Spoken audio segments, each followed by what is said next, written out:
In federal court in the Southern District of New York, a class action complaint did not describe a settled verdict. It described an allegation. Filed June 16, 2026, Avalos versus Madison Square Garden Entertainment Corporation. The lawsuit claims a cyber incident tied to ShinyHunters exposed personally identifiable information for up to 26 million consumers connected to the garden. The filing cites the actors' leak site listing of more than 42 gigabytes of compressed data and sample profiles media linked to threat assessment records.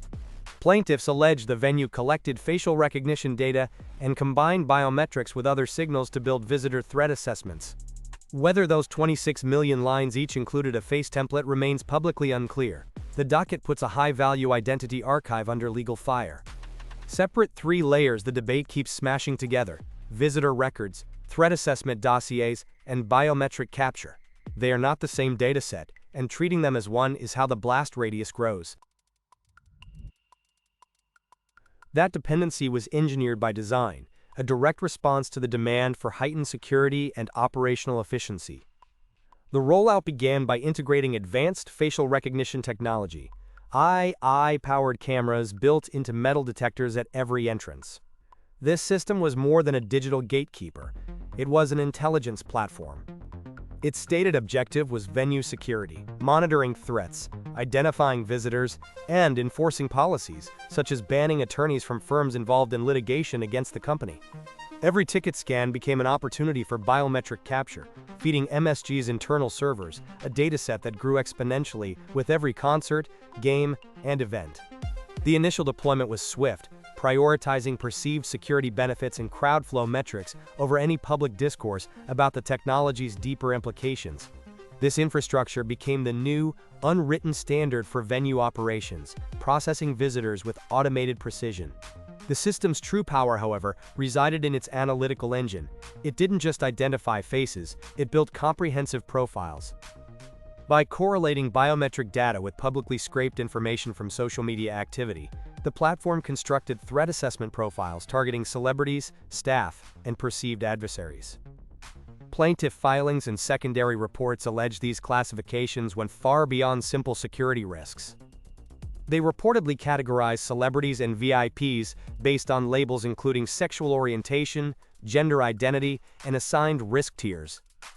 Categorization reportedly linked to previous disputes with the company and public criticism of the venue's owner, James Dolan. This deep profiling occurred opaquely, without a transparent consent framework for the millions of patrons being cataloged. The venue was not just watching its visitors, it was building detailed dossiers on targeted individuals, creating permanent surveillance records. This vast collection of sensitive data represented the system operating at peak performance. For management, it was a powerful tool for control and analysis. But for external actors, this centralized, highly controversial dataset was not a security asset. It was a singular high-value target. In June 2026, that target was breached. ShinyHunters posted over 42 gigabytes of compressed data, allegedly exposing up to 26 million records. At the center of the allegation is scale. The Avalos complaint states that ShinyHunters' leak site listing described more than 42 gigabytes of compressed data and over 26 million consumer records. Plaintiffs also refer to threat assessment profiles of visitors and to sample celebrity risk assessments that media sources reportedly linked to biometric facial recognition profiles plus demographic detail. Those categories are easy to blur. They should not be. Visitor or customer records can include names, contact fields, ticket history, and operational notes. Threat assessment records are narrative and scoring artifacts, internal judgments about risk, access, or past conflict. Biometric data is different again. Face templates or capture logs that cannot be rotated like a password. The complaint alleges MSG collected facial recognition on entrance and used it, with other signals, to build threat assessments. It also admits the full corpus of what was in the leak remains unclear. That uncertainty is the point. When an organization retains biometrics beside dossiers and CRM tables, a breach is no longer just another customer list. Even if only a subset of the 26 million lines contain templates, the liability profile changes. Irreversible identifiers turn retention policy into permanent risk. And when threat scores sit next to identity data, publication does not only enable fraud, it can weaponize a private judgment about a person. The architecture that made the system operationally powerful is the same architecture that maximized blast radius. One concentrated store, many data classes, incomplete public clarity about which class was actually exposed.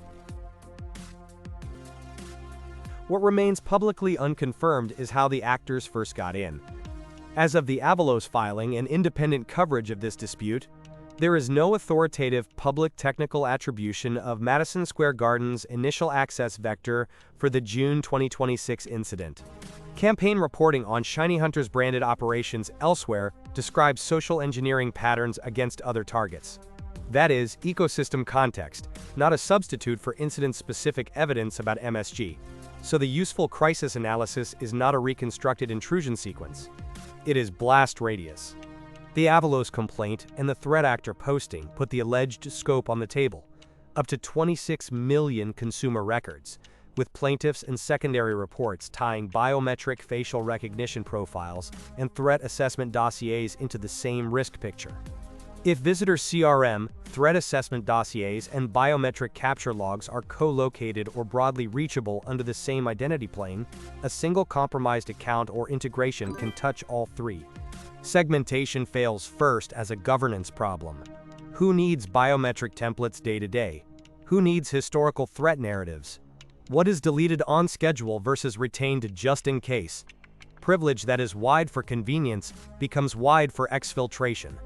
The plaintiffs allege unencrypted or inadequately protected PII, a failure to notify affected individuals or publicly address the breach at the time of the filings, and a ransom pressure timeline announced by the threat actors. Those are claims in litigation, not adjudicated findings.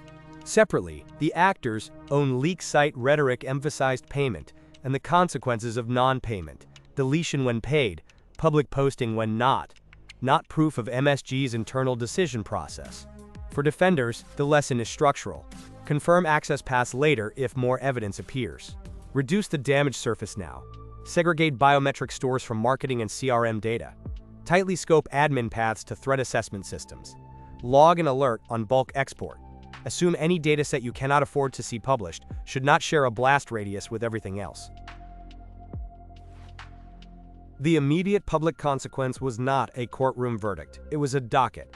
Avalos versus Madison Square Garden Entertainment Corporation was filed June 16, 2026, in the Southern District of New York as a federal class action. Legal trade and industry outlets reported additional proposed class actions in the same window. Across those pleadings, plaintiffs allege negligence and related theories over failure to safeguard sensitive personal information, and they place biometric collection and threat assessment practices in the same narrative as the alleged exposure of up to 26 million consumer records.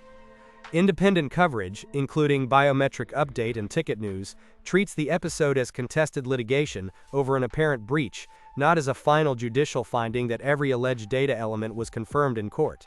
MSG has disputed sensational accounts of internal celebrity risk lists and related reporting, according to secondary coverage, summarizing the company's response.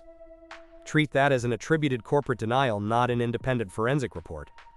On the other side, threat actors published claims and samples. Plaintiffs converted those claims into civil allegations. Between those polls sits the unresolved factual middle. Which exact fields were in the cache? How many records truly included biometric templates? And what the company knew when? Until those questions are resolved through disclosure, discovery, or a credible independent investigation, the responsible posture is narrow. Report the lawsuit.